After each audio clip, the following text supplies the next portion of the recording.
पहले चरण में करीब 2,500 करोड़ का इन्वेस्टमेंट करेगी और इंपॉर्टेंट न्यूज फ्लो है और उसी का रिफ्लेक्शन दिख भी रहा है शेयर पर। अभी करीब ₹1 की बढ़त के साथ कामकाज कर रहा है ₹6.35 के स्तर पर। शुक्रिया चेतन आपका महत्वपूर्ण खबर, एक्सक्लूसिव जानकारी स्टर्लिंग बायो पर देने के लिए। लेकिन अब बाजार की बड़ी जानकार एक खास मेहमान हमारे साथ मौजूद है। रितु अरोड़ा हमारे साथ हैं लाइव इस वक्त मौजूद Canara HSBC OBC life insurance से। रितु गुड आफ्टरनून, स्वागत है आपका। सबसे पहला तो मैं जो आपका पहला कमेंट होगा वो मार्केट पर ही लेना चाहूंगी। कल एक स्ट्रांग मूव मार्केट में और आज एक बार फिर से बायस पॉजिटिव है भारतीय बाजार में। FY15 का आज लास्ट डे है, 31 मार्च है आज। अब FY16 की शुरुआत कल से हो जाएगी। जो स्ट्रेंथ दिखी है 2 सेशंस में, इस पर कितना भरोसा है आपको सस्टेन होता आप देख रही हैं, और यहां से रणनीति एक निवेशक की क्या होनी चाहिए? धन्यवाद शो पर बुलाने के लिए। जो कल एक हमने इम्प्रूवमेंट देखा मार्केट में वो बहुत सरप्राइजिंग नहीं है। पिछले कुछ दिनों में करीब 9.5% मार्केट में गिरावट आई थी, तो एक रिलीफ रैली और एक ईयर एंड का प्रभाव तो होना ही था। पर जो मार्केट है वो अब ग्रोथ और अर्निंग्स की तरफ नजर रखेगा, क्योंकि ज्यादातर मैक्रो इकोनॉमिक फंडामेंटल्स काफी सुधर चुके हैं, बहुत अच्छे लग रहे हैं सभी लिहाज से। तो अब अर्निंग्स ग्रोथ पर नजर रहेगी, जिसमें बहुत बड़ा इंप्रूवमेंट हाल ही में आना मुश्किल है हाल ही के क्वार्टर में।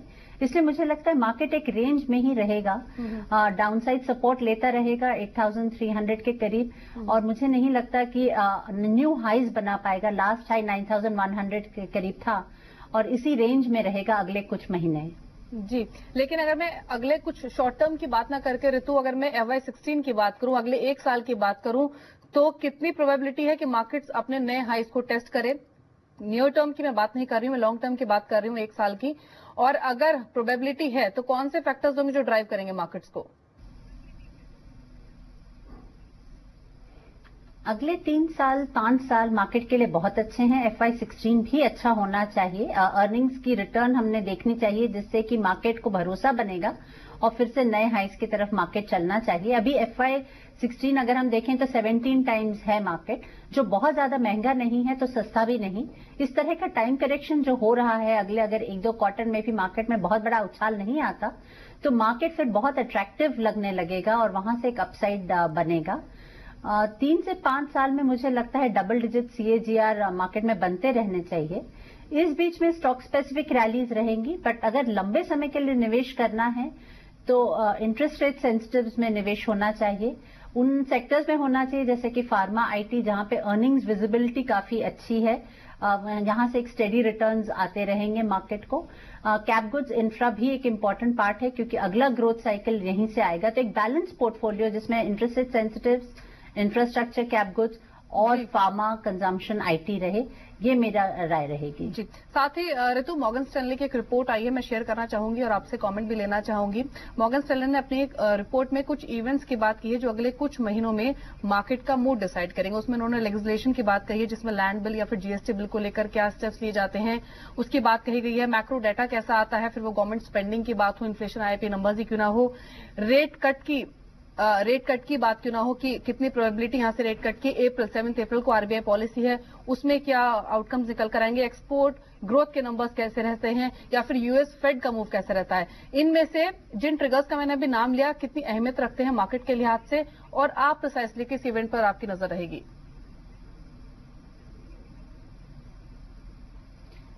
इंटरेस्ट रेट जो कि काफी हमारे देश का ही मुद्दा है, इसे मैं पहले अगर उठाऊं तो माना जा रहा है कि इंटरेस्ट रेट यहां से कम ही होना चाहिए, बट किस गति से कम होंगे मैं नहीं मानती कि अप्रैल में एक और रेट कट आएगा। शायद CRR SLR में कुछ रिलैक्सेशन आए, पर अगले कुछ महीनों में ये 25 से 50 बेसिस पॉइंट्स की कटौती होनी चाहिए इंटरेस्ट रेट्स में, और ये मेरे ख्याल से मार्केट ने काफी हद तक डिस्काउंट भी कर दिया है।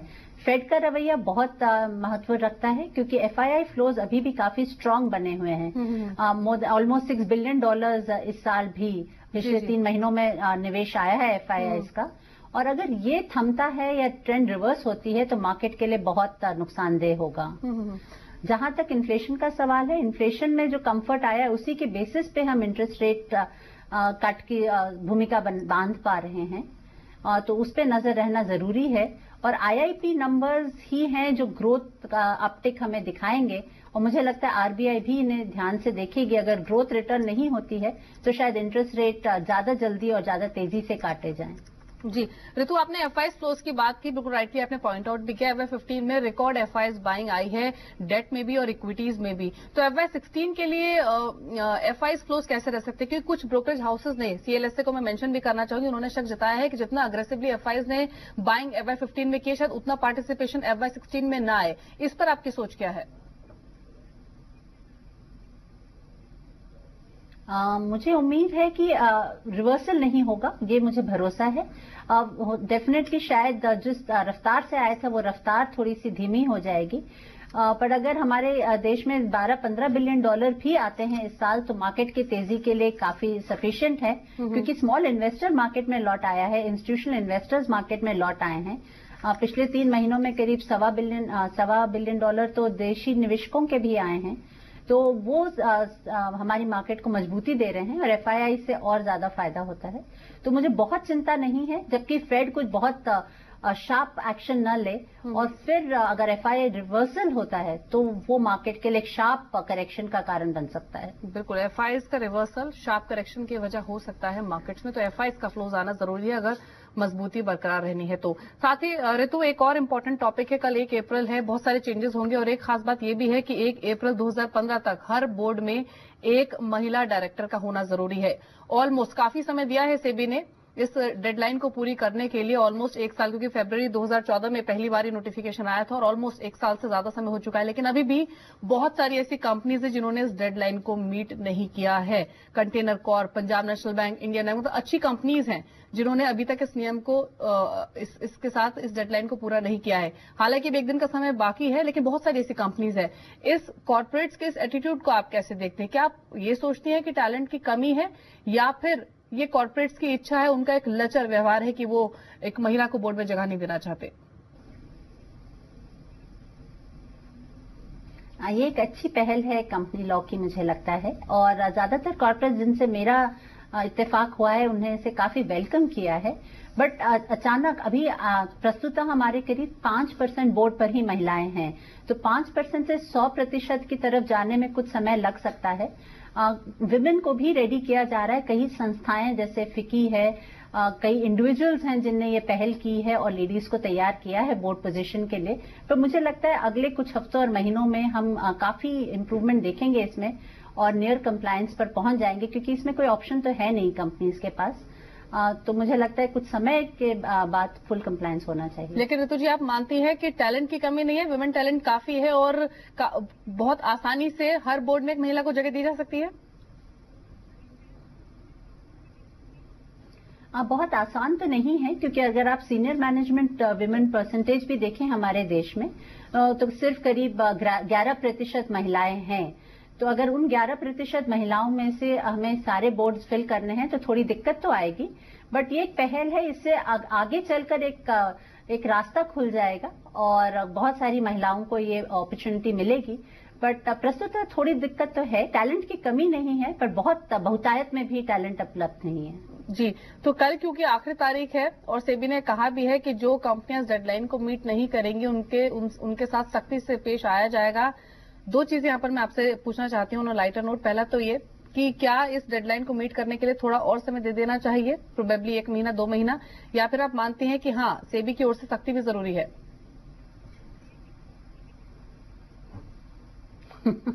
इस पे मेरा कोई अभिप्राय नहीं है। मुझे लगता है सेबी सोच विचार कर, आई एम श्योर रिक्वेस्ट पहुंची होंगी और सोच विचार कर सही निर्णय लेगी।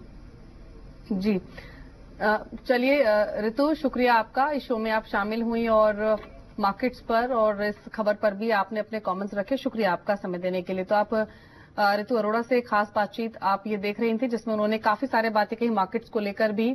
नियर टर्म में अगले कुछ महीनों में बहुत सस्टेनेबल तेजी ये इंडियन मार्केट्स में नहीं देख रही हैं। हालांकि अगले 3 से 5 साल के पर्सपेक्टिव से भारतीय बाजार में निवेश करना चाहिए और नए उच्चतम स्तर इंडियन मार्केट्स टच करेंगे। रुक रहे हैं यहाँ पर एक छोटे से ब्रेक के लिए, लेकिन ब्रेक के बाद कहीं मत जाएगा, क्योंकि हम बात करेंगे FF 16 की टॉपिक्स की। किन स्पेसिफिक स्टॉक्स पर आपको दाव लगाना है? अगर नई पोर्टफोलियो स्ट्रैटेजी आप बिल्डअप कर रहे हैं तो किन शेयरों को आपको अपने पोर्टफोलियो में जगह देनी है? मदद करेंगे आपकी साक्षी और चारू, लेकिन एक छोटे से ब्रेक के बाद।